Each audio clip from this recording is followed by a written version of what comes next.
ଯେତେବେଳେ ଚାହିଁବେ ସେ ନାରୀ ତୁମକୁ ଦବ। ଫୋନ୍ କରିକି ରୁମ୍କୁ ଡାକିବ। ଯାହା ଚାହିଁବେ ତାହା କରିବ। କେବଳ ଏହି ନମ୍ବର ସହିତ ତାର ନାମ ଲେଖି ତକିଆ ତଳେ ରଖିଦିଅନ୍ତୁ।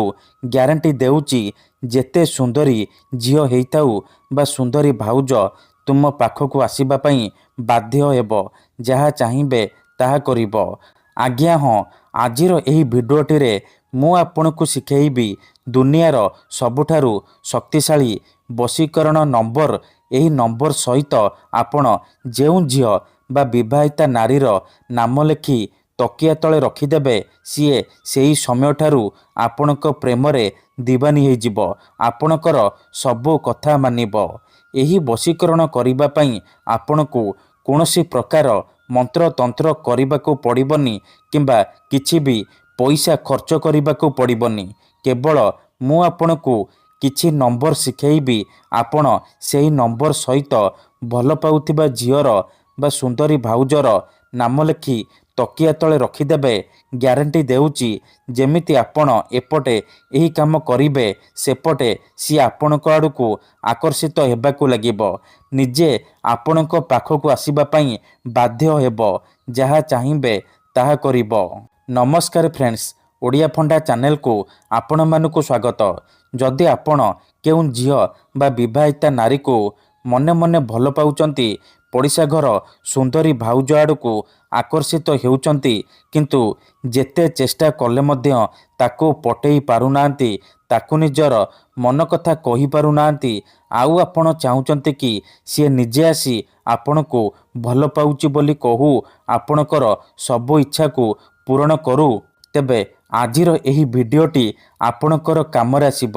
କାହିଁକିନା ଆଜିର ଏହି ଭିଡ଼ିଓଟିରେ ମୁଁ ଆପଣଙ୍କ ପାଇଁ ଆମର ତନ୍ତ୍ରଶାସ୍ତ୍ରରୁ ନାରୀ ମୋହିନୀ ବଶୀକରଣ ବିଦ୍ୟା ନେଇ ଆସିଛି।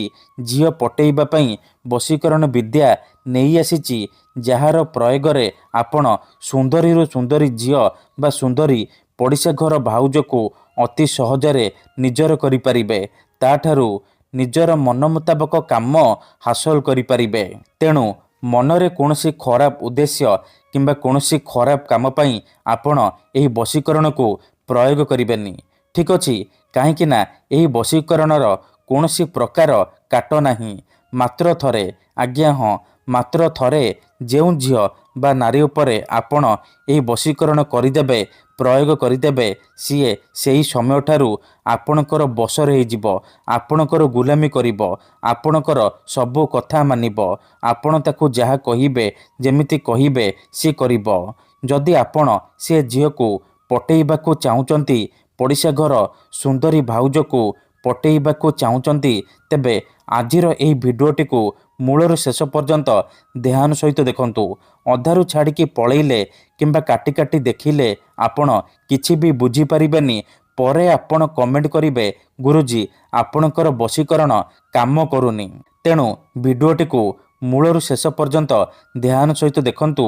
ପ୍ରୟୋଗ ବିଧିକୁ ଠିକ୍ ଭାବରେ ବୁଝନ୍ତୁ। ତାପରେ ଆପଣ ଏହି ବଶୀକରଣ କରିବା ପାଇଁ ଯିବେ। ତେବେ ଯାଇ ଆପଣଙ୍କର ବଶୀକରଣ କାମ କରିବ। କାହିଁକିନା ଏହି ବଶୀକରଣ ସାହାଯ୍ୟରେ ହଜାର ହଜାର ଲୋକମାନେ ଲାଭବାନ ହେଇଛନ୍ତି। ବର୍ଷ ବର୍ଷ ଧରି ଭାଙ୍ଗି ଯାଇଥିବା ପୁରୁଣା ପ୍ରେମକୁ ଫେରାଇ ଆଣିପାରିଛନ୍ତି।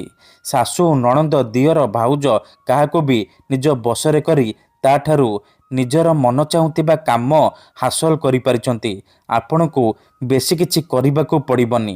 କେବଳ ମୁଁ ଆପଣଙ୍କୁ କିଛି ନମ୍ବର ଶିଖେଇବି। ଆପଣ ଯେଉଁ ଝିଅ ବା ନାରୀକୁ ଭଲ ପାଉଛନ୍ତି ବା ଯାହାକୁ ପଟେଇବାକୁ ଚାହୁଁଛନ୍ତି, ତାର ନାମ ଲେଖି ତକିଆ ତଳେ ରଖିଦେବେ। ତାପରେ ଦେଖିବେ ଚମତ୍କାର।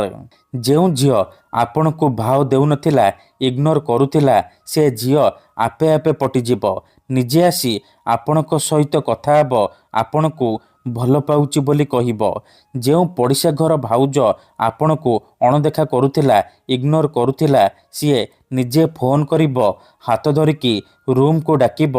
ଯାହା ଚାହିଁବେ ତାହା କରିବ।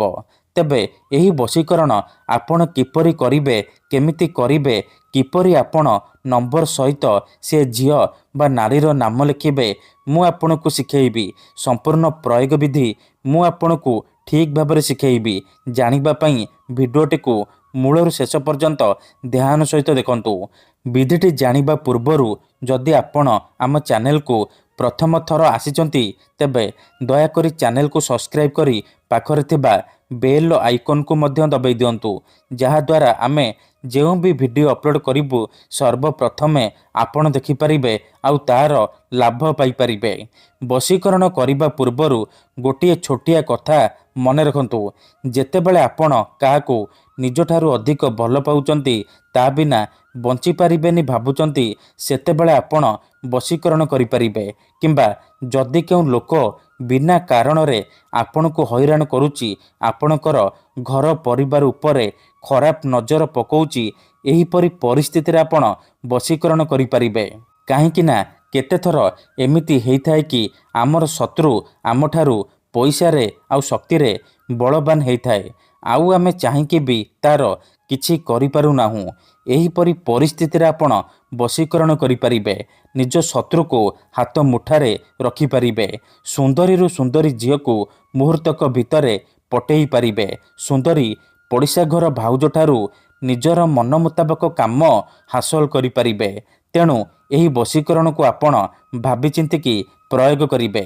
ଠିକ୍ ଅଛି, ତେବେ ଚାଲନ୍ତୁ ଜାଣିବା ଏହି ବଶୀକରଣ ଆପଣ କିପରି କରିବେ। ଏହି ବଶୀକରଣ କରିବା ପାଇଁ ଆପଣଙ୍କୁ କୌଣସି ପ୍ରକାର ସାମଗ୍ରୀର ଆବଶ୍ୟକ ନାହିଁ କିମ୍ବା କିଛି ବି ପଇସା ଖର୍ଚ୍ଚ କରିବାକୁ ପଡ଼ିବନି।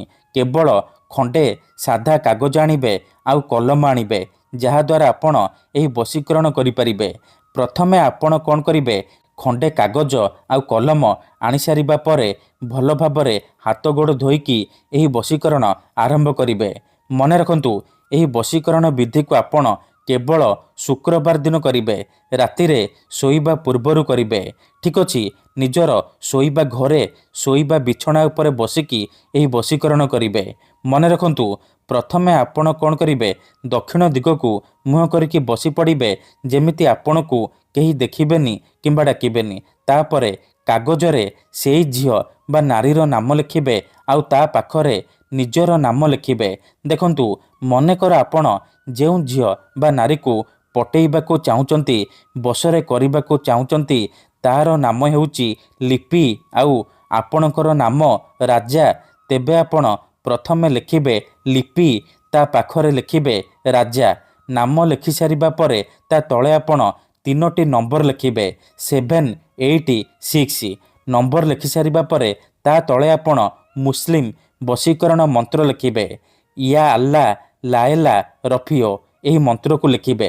ମନ୍ତ୍ର ଲେଖିସାରିବା ପରେ କାଗଜକୁ ଭଲ ଭାବରେ ମୋଡ଼ିକି ଡାହାଣ ହାତରେ ମୁଠେଇକି ଧରିବେ ଆଉ ଆଖି ବନ୍ଦ କରିକି ସେଇ ଝିଅ ବା ନାରୀକୁ ମନେ ମନେ ଭାବିବେ। ତାପରେ ଏହି ମୁସଲିମ ମନ୍ତ୍ରକୁ 7 ଥର ପଢ଼ିବେ। ୟା ଆଲ୍ଲା ଲାଏଲା ରଫିଓ, ୟା ଆଲ୍ଲା ଲାଏଲା ରଫିଓ। ଏହିପରି ମନ୍ତ୍ରକୁ 7 ଥର ପଢ଼ିବେ। 7 ଥର ମନ୍ତ୍ର ପଢ଼ି ସାରିବା ପରେ ମୁଠା ଖୋଲିବେ ଆଉ ସେ କାଗଜରେ ଗୋଟିଏ ଥର ଫୁଙ୍କିଦେବେ। ତାପରେ କ'ଣ କରିବେ, ସେ କାଗଜକୁ ନିଜର ଶୋଇବା ତକିଆ ତଳେ ରଖିକି ଶୋଇପଡ଼ିବେ। ଗ୍ୟାରେଣ୍ଟି ଦେଉଛି, ଯେପର୍ଯ୍ୟନ୍ତ ଆପଣଙ୍କ ତକିଆ ତଳେ ସେ କାଗଜ ଥିବ ସେ ପର୍ଯ୍ୟନ୍ତ ସେ ଝିଅ ହେଉ ବା ବିବାହିତା ନାରୀ ଆପଣଙ୍କର ବଶରେ ରହିବ। ଯାହା ଚାହିଁବେ ତାହା କରିବ। ଧନ୍ୟବାଦ।